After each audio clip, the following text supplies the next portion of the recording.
बिस्मिल्लाहिर्रहमानिर्रहीम। लाखों करोड़ों दुरूदो सलाम मोहम्मद मुस्तफ़ा सल्लल्लाहु अलैहि वसल्लम और आले मोहम्मद पर। मैं हूं उमर दराज गोंदल। जनरल आसिम मुनीर को फील्ड मार्शल का ओहदा दे दिया गया है। उनको आज काबीना ने प्रमोट किया, जो कि बताया गया है कि वजीर दिफा ने तजवीज़ दी और काबीना ने तायद कर दी। अब इसके दो पहलू हैं। पहला पहलू यह है कि जो जंग में उनका किरदार है वो वाला। दूसरा, लोग कह रहे हैं कि मुस्लिम लीग नून चापलूसी खुशामद में इतनी आगे चली जाती है कि वो कोई हद रहने नहीं देती। अब इस हवाले से जनरल आसिम मुनीर को फील्ड मार्शल का ओहदा तो दे दिया गया है, लेकिन अब इसमें सवाल यह है कि उनके और आर्मी चीफ के हवाले से कोई फर्क पड़ेगा। तो ये लोग सब जानते हैं कि बुनियादी तौर पे ये एक ऐसी आप कह सकते हैं कि फील्ड मार्शल होना एक रैंक होता है, लेकिन जो कमांड होती है वो आर्मी चीफ के पास होती है। जिस तरह आर्मी चीफ का ओहदा कमांडिंग ओहदा है, लेकिन जो रैंक है वो डिफरेंट है। उसकी मिसाल हम यूज समझ सकते हैं कि चीफ ऑफ जनरल स्टाफ एक होते हैं हमारे यहाँ, chairman joint chief of staff committee. वो अगर आपने देखा हो तो वो एक रैंक जरूर है, लेकिन वो कमांड नहीं है। कमांड एयर चीफ के पास होती है, कमांड आर्मी चीफ के पास होती है, कमांड नेवल चीफ के पास होती है। तो अब उस बारे में general Asim Munir army chief होंगे, लेकिन फील्ड मार्शल के तौर के ऊपर। और फिर इस हवाले से एक और भी बात यह है कि उनके क्या मुलाजमत के ऊपर कोई फर्क पड़ेगा? नहीं, इसके ऊपर कोई फर्क नहीं पड़ेगा कि उनकी चूंकि मुद्दत मुलाजमत 3 की जगह 5 साल हो गई थी, और अगर आप उन्हें एक्सटेंशन लेना भी पड़ी तो दोबारा जाना पड़ेगा, और 64 साल वाली जो एज लिमिट है वो भी ऑलरेडी खत्म हो चुकी है। लेकिन अब मुस्लिम लीग नून ने इतना बड़ा फैसला तो ले लिया है, लेकिन उतने बड़े फैसले के बाद भी लगता यह है कि मुस्लिम लीग नून के लिए झटके और बुरी खबरें और लेने के देने पड़ने वाली खबरें आ रही हैं। कैसे? एक तो आजकल फैसल वावडा जो है, कभी वो नवाज शरीफ की खामोशी से मुतालिक बात करते हैं, कभी वो मरीम नवाज के मुतालिक बात करते हैं, और आज पंजाब की इंफॉर्मेशन मिनिस्टर अज़मा बुखारी ने उनको जहनी मरीज कहा, जिसके बाद मुस्लिम लीग नून जो है वो सोशल मीडिया के ऊपर फैसल वावडा एक जहनी मरीज नामी ट्रेंड जो है वो चलाती हुई दिखाई दे रही है। लेकिन अब उनके लिए बुरी खबर क्या है? बुरी खबर यह है कि आज वो नदीम मलिक साहब के शो में बैठे हुए थे, और वहां पे उन्होंने ये बैठ के बताया कि जो फील्ड मार्शल हैं वो ताहयात होंगे। वैसे फील्ड मार्शल ताहयात ही होता है, तो उन्होंने कहा जी न सिर्फ वो ताहयात होंगे बल्कि तीनों फोर्सेस के सरबराह होंगे, यानी आर्मी के, नेवी के और एयरफोर्स के, और बाकी जो चीफ्स हैं, बाकी जो दोनों सर्विसेज हैं, उनकी एक्सटेंशन वगैरह का फैसला भी वो करेंगे। अच्छा, इस बारे में अकील मलिक जो मुस्लिम लीग नून के मिनिस्टर भी हैं, वो शो में बैठे हुए थे, तो उन्होंने कहा कि कानून में ऐसा नहीं है। लेकिन फैसल वावडा ने उनको मौके के ऊपर जवाब दिया और ये नहीं कहा कि कानून जो है वो बदल देंगे, बल्कि उन्होंने कहा कि हम कानून को बदल देंगे, आपने इसकी टेंशन नहीं लेनी। तो उसके साथ ये सारी बातें जब उन्होंने की, तो उन्होंने कहा जब ये फील्ड मार्शल के तौर पे फैसले करेंगे तो हुकूमत को इन्फॉर्म करेंगे। और आज जो एयर चीफ को एक्सटेंशन दी गई है वो एक्सटेंशन हुकूमत ने नहीं बल्कि फील्ड मार्शल ने दी है, चूंकि अब तमाम सर्विसेज बाकी जो हैं उनके अंडर होंगी। फैसल वावडा ने वहां पे एक जुमला बोला कि field marshal can serve indefinitely, यानी उसका कोई टाइम नहीं है, उसका कोई टेन्योर नहीं है।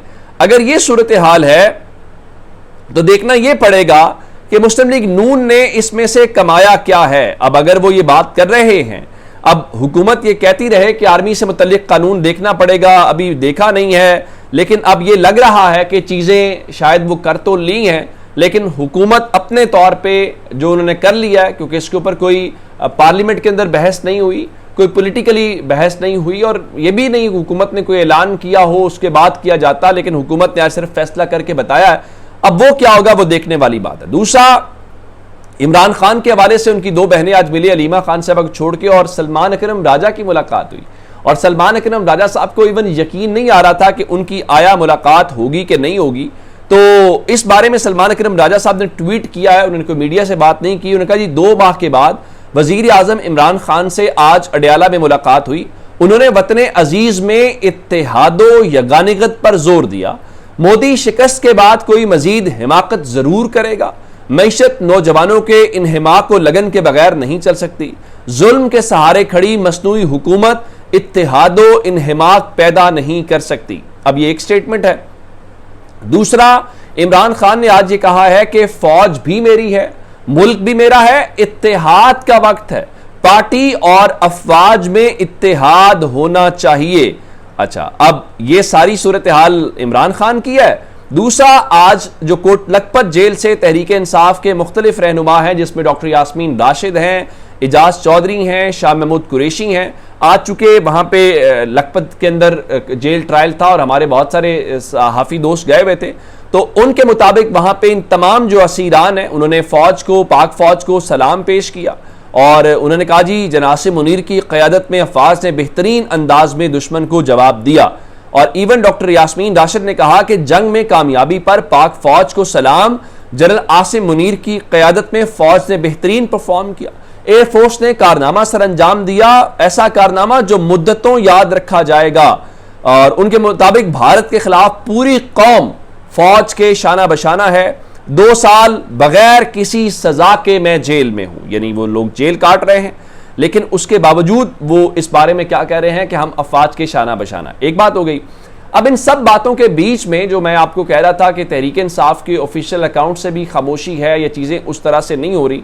अगर आज की आपने ये स्टेटमेंट्स देखी हूं तो इन स्टेटमेंट से भी आइडिया होता है कि उस तरह से चीज़ें नहीं आई और तारीफ की गई है या खामोशी है। और इस चीज़ को लेके मुस्लिम लीग नून के हलकों के अंदर कोई अच्छा वो वाइब नहीं है, अच्छी कोई फील नहीं है। वो वही बात कह रहे हैं कि क्या वाकई तहरीक इंसाफ को इंगेज किया जा रहा है और क्या वाकईतन इस्टेब्लिशमेंट और तहरीक इंसाफ के दरमियान भी कोई सीज फायर हो गया है। ये उनके लिए परेशानी का आलम है। दूसरा, आज लाहौर से एक टीम गई हुई थी अडियाला जेल के अंदर, वो इमरान खान का पोलीग्राफिक टेस्ट करना चाहते थे। तो मीडिया में खबरें ये आई कि जी इमरान खान ने जो पोलीग्राफिक टेस्ट है वो देने से इनकार कर दिया। असल खबर ये नहीं है। असल खबर ये है कि इमरान खान ने अपने वकला की अदम मौजूदगी की वजह से पोलीग्राफिक टेस्ट देने से इनकार किया और उन्होंने शामिल तफ्तीश होने से भी इनकार नहीं किया कि मैं कोई बायकॉट कर रहा हूं या उसका मैं हिस्सा नहीं बन रहा। हाँ, उनका एक मुतालिबा था और वो मुतालिबा मेरे ख्याल से जायज़ है, उसके ऊपर किसी किस्म का कोई किसी को वो इतराज़ भी नहीं होना चाहिए। वो क्या था, उन्होंने कहा जी मेरे वकला को बुला लें और मेरे वकला आएंगे तो मैं अपने वकला की मौजूदगी के अंदर किसी जो पोलीग्राफिक टेस्ट है उसका हिस्सा बनूंगा या तफ्तीश का हिस्सा बनूंगा। तो मेरे ख्याल से किसी भी कैदी का ये उसका हक है, वो अपने वकला की मौजूदगी के अंदर अपनी कोई स्टेटमेंट देना चाहता है या उनकी मुशावरत के हवाले से करना चाहता है, तो मेरे ख्याल से वो कोई उसमें कबाहत वाली बात नहीं है। लेकिन ये सारी जो डेवलपमेंट्स हैं, इन डेवलपमेंट से वहाँ पे चीज़ें किसी के लिए परेशानी का जो बायस हैं वो ज़रूर हैं कि इमरान खान खुद भी पॉजिटिव बात कर रहे हैं और उनकी पार्टी भी बात कर रही है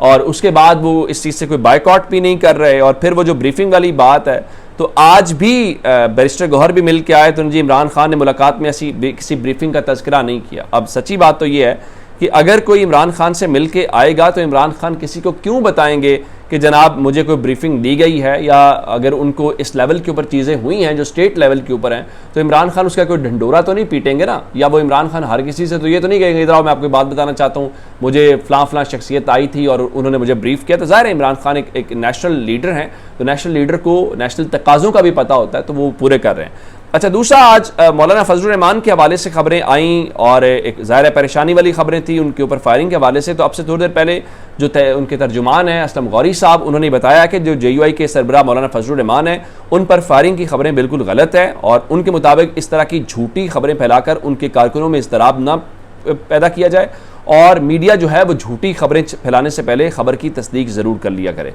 तो ये अब तक के अपडेट्स, अपना बहुत सारा ख्याल रखिएगा। खुदा हाफिज़।